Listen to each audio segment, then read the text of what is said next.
Құрметті оқырман, әңгімені тыңдамас бұрын арнаға тіркеле кетуді ұмытпаңыздар. Атам мен енем ұялмайды. Қара шаңырақта тұрған жас отбасының қиындығы көпшілік арасында жиі айтылады. Тұрмыстық мәселелерден бөлек қарым-қатынас айналасындағы болатын проблемаларды жетерлік. Сондай мәселенің бірін алматылық келіншек Аймара тілшіге айтып беріп, ата-енелерге құлаққағыс жасағысы келетінін де жеткізген еді. Үйіміз тым тар да емес, даңғарада 2-3 қабатты да емес, көп қатарлы. Әрбіріміздің өз бөлмеміз бар, бірақ бірге тұрған соң кішкене жан-жаққа қарап, етең-жеңді жинап та жүру керек шығар деймін ғой. Үлкен балам айтып келгенде үндемей тұра алмадым. Сол үшін енем қазір маған қыр көрсетіп жүр деген келіншек ата мен енесінің үйдегі оғаш қылықтарынан ұялып жүргенін айтады. Мен үлкен әрі жалғыз келінмін. Ата-енем Алматыға ертеректе қоныс аударған, жастары әлі 60-қа толмаған. Күйеуімнен кейінгі 2 қарындасы тұрмыста. Бірі 5, екіншісі 3 жастағы 2 ұлымыз бар. Жап-жақсы отбасымыз, ешқандай мәселеміз жоқ, тек мына бір жағдайдан басқа. Адам айтуға да ұялады екен, бірақ 7 жыл бойы көріп келе жатқан соң шыдамым таусылды. Атам мен енем қашан ақылға келеді, қашан етек-жеңдерін жинап үйде келіннің, жас баланың бар екенін түсінеді. Былай ғой, жас болған соң шығар, әйтеуір махаббаттары лапылдап тұр. Кейде түндегі дауыстарын естіп ұялып кетеміз. Ондайда күйеуім екеуміз естімеген бола саламыз. Бірақ қызарып түрі бұзылып кеткенде бәрін сеземін. Алғаш келін болып түскенімде бір күні өзім айтып күйеуімді оятып алып ұялып қалғаным бар. Қайдан білейін ондай әдеттер бар екенін. Түн ортасында сыртқа шыққанмын.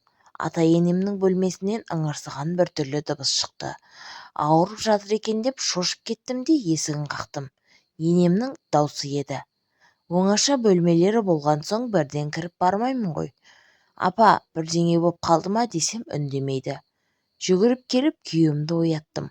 Ол маған қарап тұрды да, ол ауырып жатқан жоқ, деп басын жастыққа көміп жатып алды.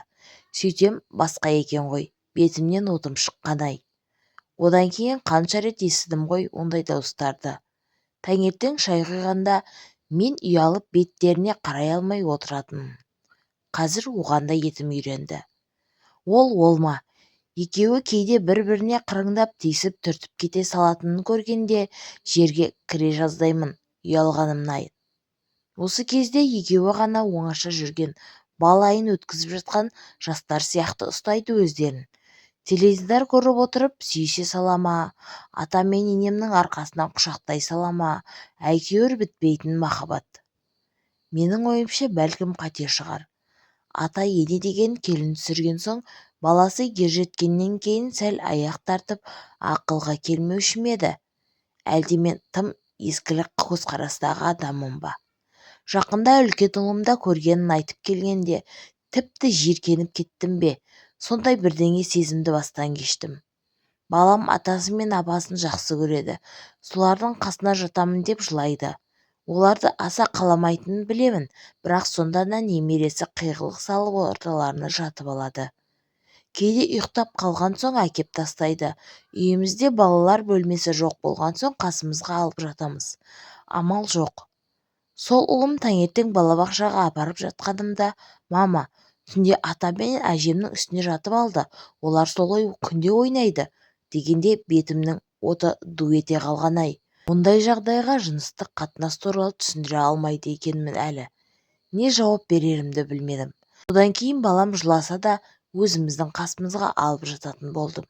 Әрі күйеуіме де үлкен қонақ бөлменің бір жағын бөліп, кішігірім болса балалар бөлмесін жасауға көндірдім. Атам мен енемнің үйде ашық-шашық киіммен жүре беретінін айтпай-ақ қояйын.